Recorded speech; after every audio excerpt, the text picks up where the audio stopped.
हाय नमस्कार लोगोफोर नोंथांमोन बयखौबो भिउ ब्लग इउटुब चेनेलाव बरायनाय जाबाय। बे समाव आङो दासिमनो मोननैसो आपडेट नोंथांमोननि थाखाय लानानै फैबाय। नोंथांमोना बे भिडिअखौ जागायनायनिफ्राय जोबजासिम नायलांदो जाहाथे मोनसेबो आपडेटखौ मिस जाया। बेनिखायनो नोंथांमोना बे भिडिअखौ जागायनायनिफ्राय जोबजासिम नाय। लेटेस्ट न्यूज आपडेट प्लिज डु साबस्क्राइब भिउ ब्लग इउटुब चेनेल। नोंथांमोना भिउ ब्लग इउटुब चेनेलखौ साबस्क्राइब खालामनानै लानो हागोन जाहाथे आङो जेब्लानो बेवहाय गोदान भिडिअ आपल'ड खालामो अब्लानो नोंथांमोना बयनिख्रुइ गिबिसिन इमेलनि गेजेरजों खबर मोननानै जाहाथे भिडिअखौ नायनो हायो।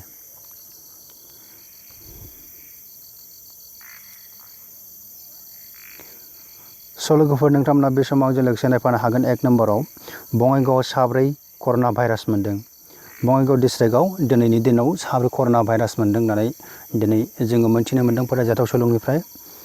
आरो बिसोरो पेसेन्ट सार्च उइथआउट कन्टेक्ट हिस्ट्रि, बिसोरो जेबो रोखोमनि दावबायनाय एबा सोरबा कर'ना भाइरास जानाय मानसिजों जेबो रोखोमनि कन्टेक्टआव गैयामोन। थेवब्लाबो बिसोरनाव कर'ना भाइरास मोन्दों होनना जोङो दिनै फरायजाथाव सुलुंनिफ्राय मोन्दों। आरो बिसोर 4 मानसिखौ दिनै महेन्द्र महन चौधुरी हस्पिटाल MMCH गुवाहाटीयावहाय बिथांमोनखौ दिनै ट्रिटमेन्ट खालामनो थाखाय लांनाय जाबाय। आरो बे बङाइगावनि 4 कर'ना भाइरासजों साग्लोबजानाय सुबुंफोरनि मुङानो नैबेयाव नोंथांमोना गोजाजों लिरनायाव नायोब्ला नुनो मोनगोन। अनुपम टाकरिया साप्राकाटानि बिथाङा अनुपम टाकरियाया, दीपक मालिक अभयापुरी आरो दीपक मालिकआ अभयापुरीनि बबिता बासफर बियो जाबाय शहीद बिदिनि आरो मीना विश्वकर्मा रेलवे कल'निनि। दिनैहाय 4 मोन्दों। आरो मैयानि दिनाव जे सासे मोननाय जादोंमोन जे 16 बोसोर बैसोनि सासे हिन्जावसा गथ'नियाव बियो सालमारानिमोन। 16 बोसोर बैसोनिमोन बियो सालमारानिफ्राय मोननाय जादोंमोन मैया। दिनै बेबायदि गिलु बालु कर'ना भाइरास मोननायनि थाखाय दिनै बङाइगाव डिस्ट्रिक्टखौ मा डिक्लेयार खालामबाय जे बङाइगाव डिस्ट्रिक्टखौ रेड जन डिक्लेयार खालामनाय जाबाय दे। जोबोद गिथावना बियो जे जेबो ट्रेभेलिं हिस्ट्रि एबा रावबो पेसेन्टजों जेबो सोमोन्दो गैयालाबानो दिनैहाय बङाइगाव बेबादि मोननाया एसे गिथावनानै जों बयबो साननो हायो। बेनिखायनो जों बयबो हुसियार जानांगोन। लोगोफोर बे समाव नोंथांमोना नायनो हागोन 2 नम्बराव आंजों लोगोसे कर'ना स्टेटास अफ इन्डिया। दिनै जोंनि भारत हादराव कर'नाया दासिमनि गेजेराव माबायदि गोसारखो बेखौ नोंथांमोना आंजों लोगोसे नायफानो हागोन। बेवहाय नोंथांमोना नायोब्ला नुनो मोनगोन जे गासै केसेस जोङो बेवहाय बेसेबां मोनखो जे 33,610 सुबुंनियाव दिनै जोङो कर'ना भाइरास मोननाय जाबाय इन्डियायाव। आरो बिनिफ्रायनो दिनै एक्टिभ जानानै दङ जे 24,162 एक्टिभ। आरो रिकभारि जाबाय बेसेबां 8,373। आरो डेथ जाबाय 1,075 सुबुङा दिनैहाय थैबाय। दा बेबादि जोङो इन्डियानि स्टेटासाव बेबादि मोन्दों।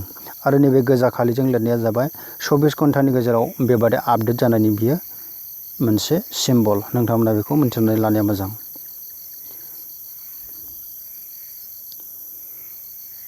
लोगोफोर बे समाव आरोबाव नोंथांमोना आंजों लोगोसे नायफाबावनो हागोन जे कर'ना स्टेटास अफ वर्ल्ड।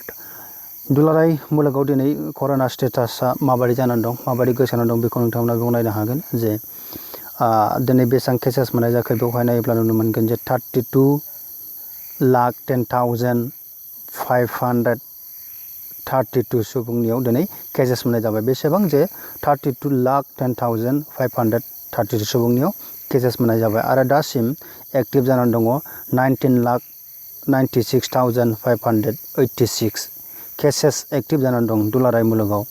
आरो गासै बेसेबां रिकभारि जाखो जे 9,85,893 दिनै रिकभारि जाबाय। आरो डेथ थैनायनि अनजिमाया जाहैबाय दिनै 2,28,053 2,28,053 सुबुङा दिनैहाय दुलाराय मुलुगाव कर'ना भाइरासजों थैनांबाय। जोङो बेखौहाय बेवहाय फरायजाथाव सुलुंनिफ्राय मोननो हादों। लोगोफोर बे समाव नोंथांमोना आंजों लोगोसे नायफानो हागोन 4 नम्बरावहाय top 5 corona cases state of India. जोंनि भारत हादराव बबे हादरसायावहाय बेसेबां मानसि थैखो, बेसेबां केसेस जाखो बेवहाय नायोब्ला नुनो मोनगोन। नोंथांमोननि थाखाय आङो बेयाव लानानै फैदों महाराष्ट्रआ सबसे सिगाङाव दङ। बेवहाय दिनै 432 सुबुङा जिउ गोमाबाय महाराष्ट्रआव। आरो केसेस मोन्दों बेवहाय 9,915 आरो एक्टिभ जानानै दं 7,890। एक्टिभ जानानै दं आरो रिकभारि जाबाय 1593। गुजरातआव नायोब्ला जोङो नुनो मोनगोन 4082 सुबुंनियाव दिनै केसेस मोननाय जाबाय आरो दासिमाव एक्टिभ जानानै दङ जे 2358 आरो रिकभारि जाबाय 527 आरो गासै डेथ जाबाय जे 197 सुबुङा दिनैहाय बे कर'ना भाइरासजों दिनैहाय गुजरातआवहाय थैनांबाय। स' लोगोफोर बे समाव नोंथांमोना दिल्लीयाव नायोब्ला नुनो मोनगोन जे बेवहाय गासै 3439 केसेस मोननाय जाबाय आरो दासिमाव एक्टिभ जानानै दङ 2291 आरो रिकभारि जाबाय 1092 सुबुङा रिकभारि जाबाय आरो 56 डेथ जाबाय। बे समाव आंजों लोगोसे नोंथांमोना नायफानो हागोन मध्य प्रदेशआव जोङो नायोब्ला नुनो मोनगोन बेवहाय दासिमाव बेसेबां जोङो केसेस मोननाय जाखो जे 2660 आरो बेवहाय एक्टिभ जानानै दं 2069 आरो बेनिफ्राय जोङो बेसेबां बेवहाय रिकभारि नुखो जे 461 रिकभारि जाबाय आरो थैनायनि अनजिमा 130 जाहैबाय। स' लोगोफोर नोंथांमोना बे समाव जों लोगोसे नायफानो हागोन राजस्थानाव दासिमहालागै 2430 केसेस मोननाय जाबाय आरो एक्टिभ जानानै दङ बेवहाय 1619 आरो दिनै रिकभारि जाबाय 768 आरो डेथ जाबाय 51 सुबुङा। स' लोगोफोर बे समाव नोंथांमोना आंजों लोगोसे नायफानो हागोन 5 नाम्बाराव top 5 corona cases state of world. State नङामोन दे बियो जायखिजाया बियो काउन्ट्रिसो दे काउन्ट्रि बैयावहाय स्टेटखौ आङो बेवहाय कपि खालामनायखाय बियो स्टेट थाफादों बियो top 5 corona cases country of द वर्ल्ड माने जोंनि बे बुहुमाव बेसेबां बबे हादरावहाय बेसेबां गोसारखो बेनिनो टप 5 काउन्ट्रि आङो लानानै फैदों नोंथांमोननि थाखाय।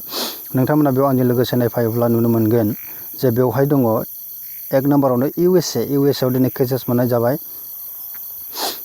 10,40,488 आरो एक्टिभ जानानै दं दासिमहालागै 8,55,466 आरो रिकभारि जाबाय 1,24,023 आरो डेथ जाबाय थैबाय दिनै 60,999।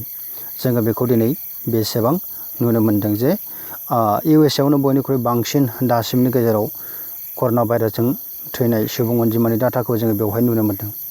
स्पेनाव नायोब्ला जोङो नुनो मोनगोन जे बेवहाय 2,36,899 केसेस मोननाय जाबाय आरो एक्टिभ जानानै दं दासिमाव 79,695 आरो रिकभारि जाबाय बेसेबां जे 1,32,929 आरो डेथ जाबाय दिनै 24,275 जोङो बेवहाय बेबादि मोननो हानाय जादों।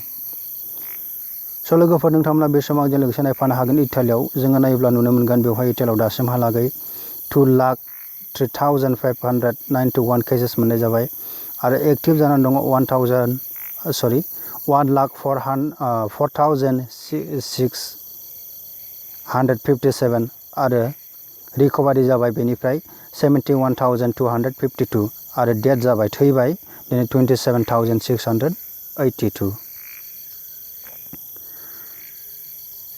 स' लोगोफोर बे समाव नोंथांमोना आंजों लोगोसे नायफानो हागोन फ्रान्सआव जोङो नायोब्ला नुनो मोनगोन जे बेवहाय दिनैसिमहालागै 1,66,628 केसेस मोननाय जाबाय आरो दासिम एक्टिभ जानानै दङ 93,375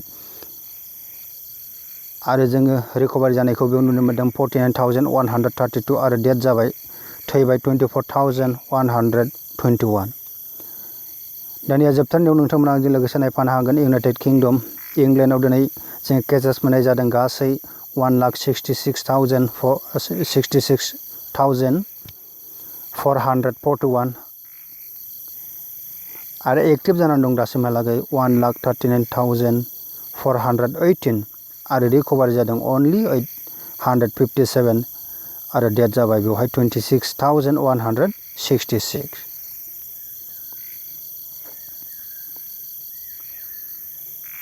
स' लोगोफोर बे समाव नोंथांमोना आंजों लोगोसे नायफानो हागोन 6 नाम्बाराव बलिउडनि एक्टर ऋषि कापुरा केन्सार बेरामजों थैबाय। जे बलिउडनि सासे मुंदांखा भेटेरान एक्टर बियो मैया केन्सार बेरामनि थाखाय बियो जिउ गोमानांबाय जोङो बेखौ फोथायजाथाव सोलोंथाइ मोनदों। सरि दिनैसो थैदों बियो, मैया इरफान खानासो थैदों। मैयाजों दिनैजों सानै बलिउडनि एक्टर थैबाय। मैया इरफान खानाबो केन्सार बेरामनि थाखाय बियो जिउ गोमाबाय आरो दिनैहाय ऋषि कापुराबो 67 इयार्स बैसोआवहाय दिनैहाय जिउ गोमाबाय। जोङो बेखौ फोथायजाथाव शिलंनिफ्राय मोननो हादों। जोङो मोनथिनाय बादिब्ला बियो सिगां केन्सार बेरामनि ट्रिटमेन्टआव दंमोन आरो हरखाबै मैयानि गेजेराव हस्पिटालाव बियो एडमिट जादोंमोन आरो दिनैनि गेजेराव जिउ गोमाबाय होननानै जोङो फोथायजाथाव शिलंनिफ्राय मोननो हादों।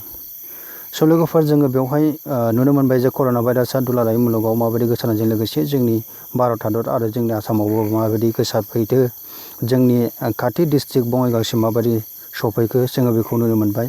बेनिखायनो बे बेरामा गिथावना। बे बेरामनिफ्राय बारग'नांगौब्ला जोङो ससियेल डिस्टेन्सिंखौ मेनटेन खालामनांगोन। नांगौनि बांसिन जोङो बायह्रायाव ओंखारनो नाङा। खोब नांनायखिनियावल' ओंखारनांगौ आरो बेबो ससियेल डिस्टेन्सिंखौ मेनटेन खालामनांगोन। बेनिखायनो बे बेरामनिफ्राय जोङो बारग'नांगौब्ला मोनसेल' राहायानो जाबाय स्टे हome, stay safe.